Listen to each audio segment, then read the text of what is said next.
What's up, guys? Today we're going to be looking at Mark chapter 3, verse 24 and 25. I hope you're all having a good day. And to give some context before we get right into it, here Jesus is actually being accused by the teachers of the law by saying he's possessed and that his power comes from Satan, not God.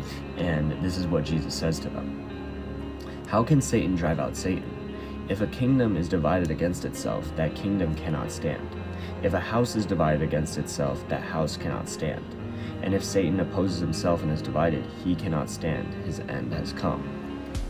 Now, here Jesus basically says, look, my power can't come from Satan because Satan can't drive out Satan. A house that is divided at its core can't stand on its own.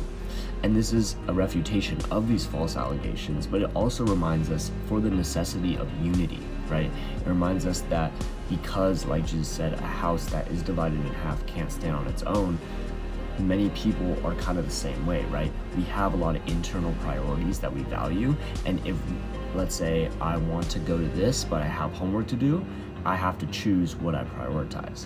And I think that's at its core what Jesus is saying here, right?